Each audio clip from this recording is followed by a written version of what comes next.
Hi, glad to be with you again as we take a look at the second Bible study in the series Faithfulness in These Days, which is on Psalm 22. I wrote a study on this psalm because I have big emotions. That's all there is to it. I always have. When I was little, I was a lot. I was just a lot.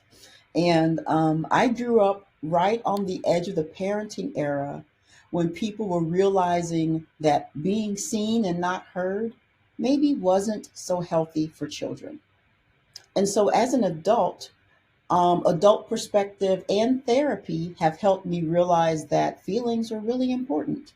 I know I quoted my therapist last video. I'm going to quote her again. Hopefully, I won't make a habit of this throughout the videos, but she taught me a lot, and I think this is informative.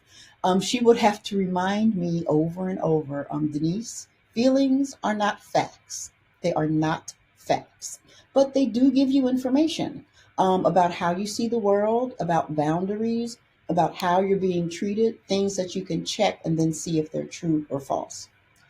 Um, like I said, me and my big feelings, we just love the Psalms. As a side note here, I always wonder how they sounded with music. You know, they're the first 150 hymns in the front of the ELW. It threw me a little bit when I first started using the ELW that the words weren't exactly the same as they were in scripture because they were translated for singing instead of speaking and they're pointed. But I just always wonder how they sounded. Okay, so back to the main point. Psalm 22 this week. And this psalm has a lot of big feelings. I sometimes struggle with mood, with depression and anxiety. So reading this and seeing David's pessimism here was interesting for me. It was more than interesting. This will sound strange, but it was kind of refreshing for me. Refreshing because it was so honest. The feelings in the beginning of Psalm 22 are feelings that people usually hide. They're feelings that I was certainly taught to hide as a child, and feelings that I've been socialized against expressing even as an adult. But these feelings are so real. And we have this scripture with these real, raw signs of pain. It's tough when you feel bad and you don't know who to talk to, or you feel ashamed of how you feel. David is crying out, and he is not feeling good about himself in the beginning of the psalm from some of the things that we see him saying. And like I said, in the print version of the study, might be a little uncomfortable to read. It was for me, even though I'm used to carrying around and expressing these big feelings. It's hard for me to hear David talk about himself this way. The same way it would be hard for you or me to hear a friend of ours sort of put themselves down or talk about themselves this way. But again, we have it in scripture. We have it as scripture.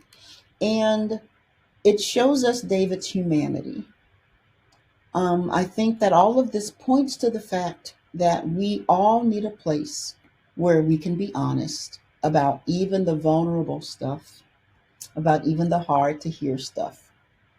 So for me, my journal is the place where I go with a lot of that. I do a lot of journal writing, and I also talk to my spiritual director.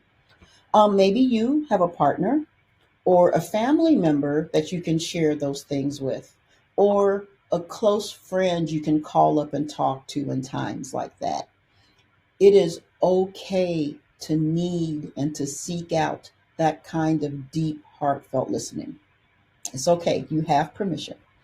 Some congregations offer a service called Stephen's Ministry, a service called Stephen's Ministry, Stephen Ministry, like Stephen in Acts.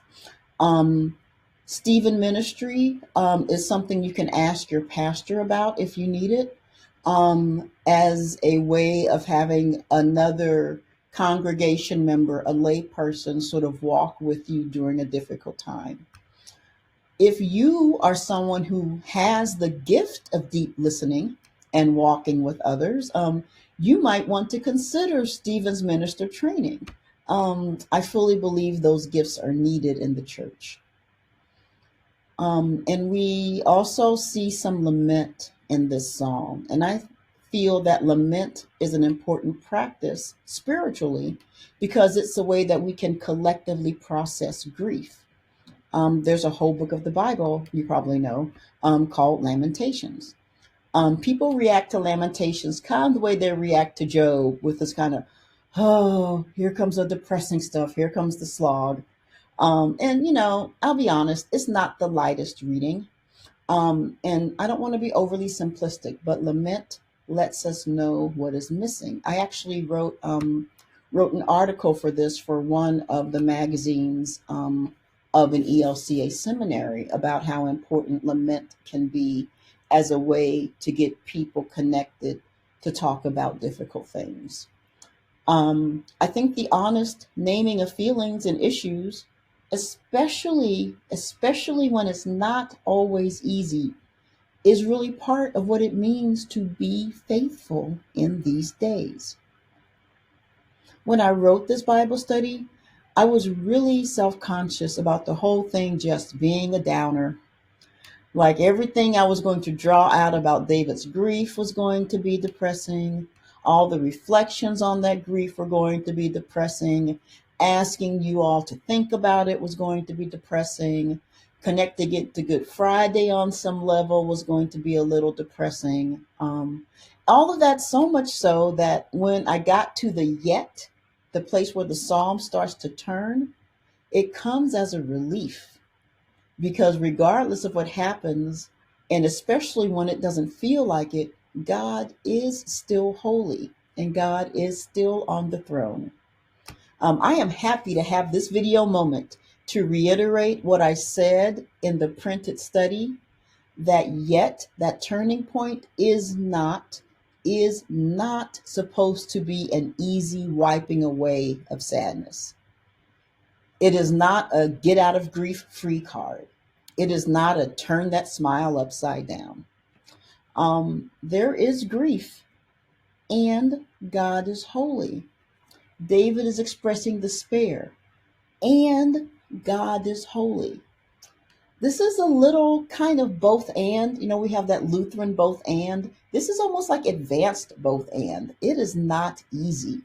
It's not a wiping away of the grief, but instead it's the tension of grieving while confessing that God is holy.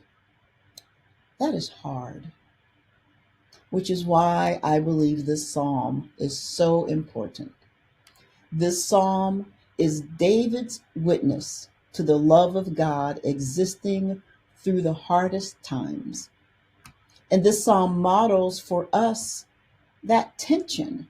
It models this both and of human pain and God's holiness. And it's not easy, and it doesn't quite make sense. But still, our deepest pain does not stop God's relationship with us. Faith is indeed a mystery, isn't it? It is. And this is one of those psalms that really brings that to light.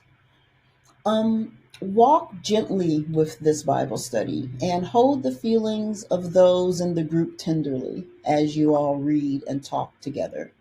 And remember Psalm 22 as a model to come back to when you and those you love are visited by grief in the midst of God's everlasting love. A sincere hope of God's peace from me to each of you. Thank you so much for watching. See you next time.